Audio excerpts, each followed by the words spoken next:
Nandito na po si Dr. Hector Santos na Pangulo ng Philippine Medical Association. Good morning, Mr. President. Pakinggan mo natin ang kanyang pahayag.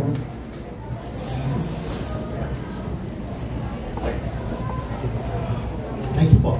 Pasensya sa pagkakahuli. Kailangan gawing medical.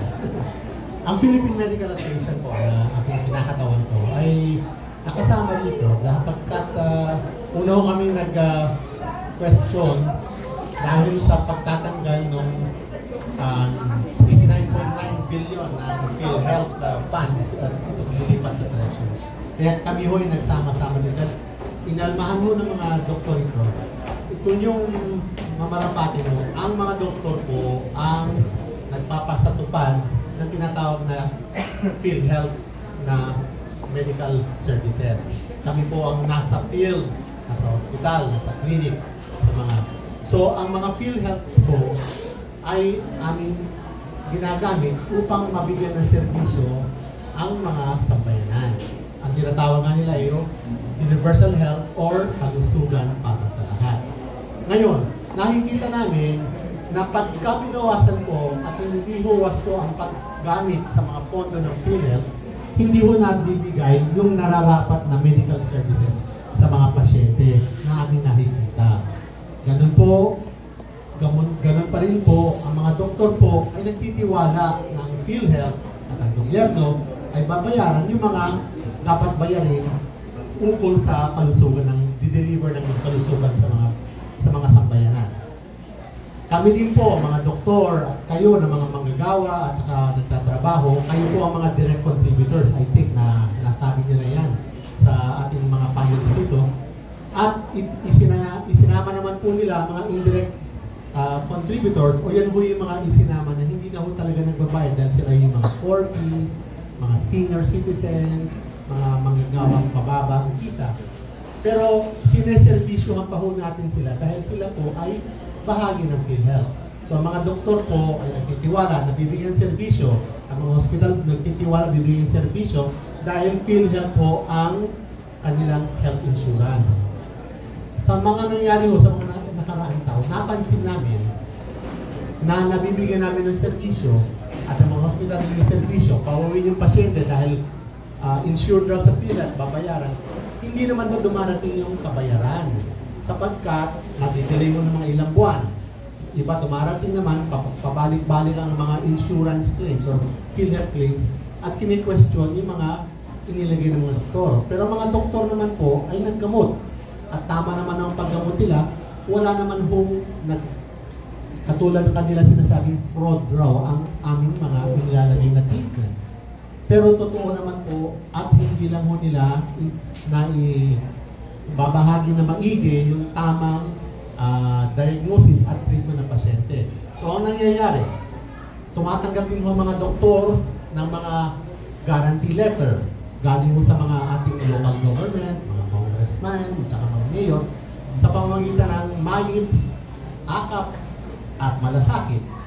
So, ang mga doktor magbibigay ng kanilang serbisyo, ang mga hospital bibigyan ng kanilang serbisyo, dahil doon sa guarantee ng mga letters na yan, sila po ay gagamutin at mapapauwi. No? Pero, ilang buwan na, kung isang taonan pa, hindi pa dumarating yung mga kabayaran na yan. So, yung mga doktor hindi ho nabayaran, kahit may promissory note. Ang mga hospital, lista na lang sa red, no? Utang yan. So, inaantay na mabayaran. Kaya kami po ay kumalma. Kung meron palang ganung kalaki na sinasabi na extra money, no? 89.9 billion, bakit hindi ho doon na nagamit ng wasto upang mabayaran yung mga benepisyo na dapat bayaran? Mga utang sa doktor, utang sa mga hospital, tapos taasan ng benepisyo ng mga pasyente. Kasi marami pa rin yung pasyente na out of pocket dahil kulang ho yung benepisyo. Kung tutuhan talaga ho, ang bayad ho ng PhilHealth, it's around 30% of what is the usual payment that the hospital or the doctor should receive. So mababaw talaga. Pero mga doktor ho at saka hospital, pumayag na po basta mabibigyan natin ng serbisyo. Pero dahil nga ho hindi ho nabayaran to at at hindi ho sinasagot ng PhilHealth yun at dinideny yung mga claims, may mga hospital po na hindi ho makapag-improve ng services nila. Kasi yung utang sa kanila, hindi nila madagdagan ang tawag nila sa nurses. Hindi ho mabigyan ng magandang sweldo mga nurses, medtechs, mga radiotechs, mga midwives. Dahil nga po, ang laki pa ng utang sa kanila ng PhilHealth. Ganon din ho sa mga dialysis center. Buti na lang recently, na-improve na yung binibigyan at bagbayan sa dialysis center. Pero meron pa rin ho sila mga utang sa ibang dialysis center. So sa lahat ng punto, kami po sa mga doktor ay willing magbigay ng aming servisyo, tumanggap ng mga gamit. Pero sana, mabayaran. Pero paano mababayaran nyo ngayon kung yung mga salapi na dapat ay ikinocontribute sa PhilHealth at saka ang bahagi ng gobyerno na naglista ng mga libreng kasapi na yan, mga indirect, sila nagbigay ng listahan at dagdag luhuto at sasagutin namin yan through yung kanilang pagbibigay ng partisipasyon sa funds ng PhilHealth. Ngayon, naalisin nila. So, paano pa ho mababayaran yung mga utang na yan? Sa mga doktor, at saka sa nurses, at saka mga hospital. Paano pa ho natin mabibigay ang benepisyo sa mga malilit na tao kung babawasan nila yun? Hindi na ho natin mabibigay lahat ng benepisyo medical sa mga lower income dahil ho, ang talagang kailangan nila ay ang hinihingi ng PhilHealth was 150 pero most probably mga 70 billion talagang kailangan na para mabigay doon sa mga indirect contributors, no? Na libreng mga gamutan. Hindi na ho natin mabibigay lahat yon. Mababawasan ho ang magiging benepisyo. Mentras, sa totoo lang, dahil sa Universal Health Law, kaya una namin pinotesta to, bawal po na kunin ang kung ano man ang sobra ng PhilHealth kasi insurance mo.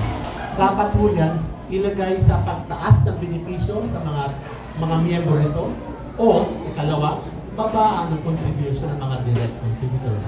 Ang 5% na binibigay ng mga contributors, tulad yun, sa mga doktor, on an average, meron nagbabayad ng 60,000 a year. O kung minsan meron pang 120. Totoo naman po, yan yung dahil sa mga nakikita nila. Pero yan ho ay mas mahirap tanggapin ng mga middle class people who are giving 5% of their income to PhilHealth. And now, we are worried kung wala na ho yung binibigay na bahagi ng gobyerno, lalo hong mababawasan ang benepisyo para sa mga miyembro nito.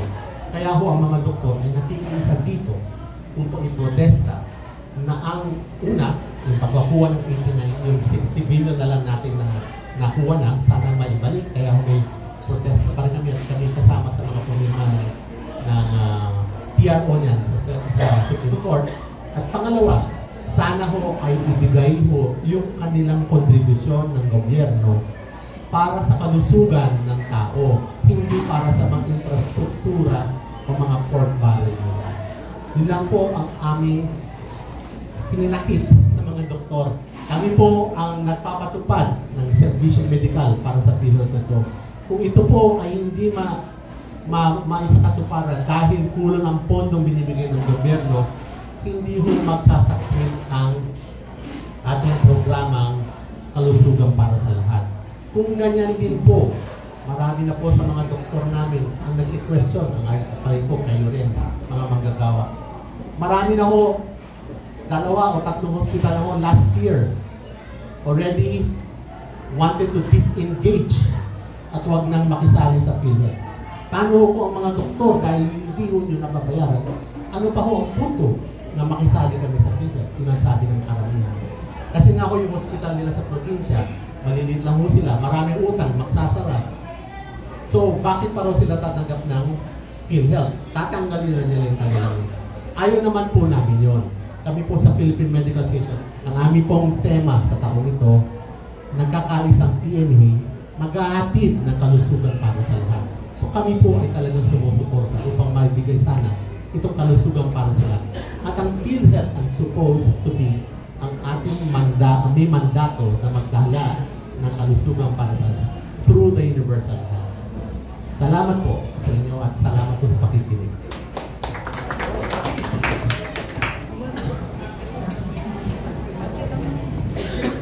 Sir, kay Dr. Santos. Dr. Santos, as of today, ilan po ang members ng PMA? Meron po kaming 103,000 members ng Philippine Medical Association. Spread over This is individual. Individuals po yan. Pero ang pinaka-active po niyan, no, mga 64,000. So dahil kasi nasa listahan namin, iba nag-training abroad o kaya nag-migrate abroad. So we could actually count ang aming active members is 64,000 who are engaged in healthcare in the Philippines. Majority po ba rito o mapoporsyento po ba natin ilan ng mga naka-deploy o nagsaserbisyo, mga residents sa mga hospitals natin at walang sariling clinic na separately?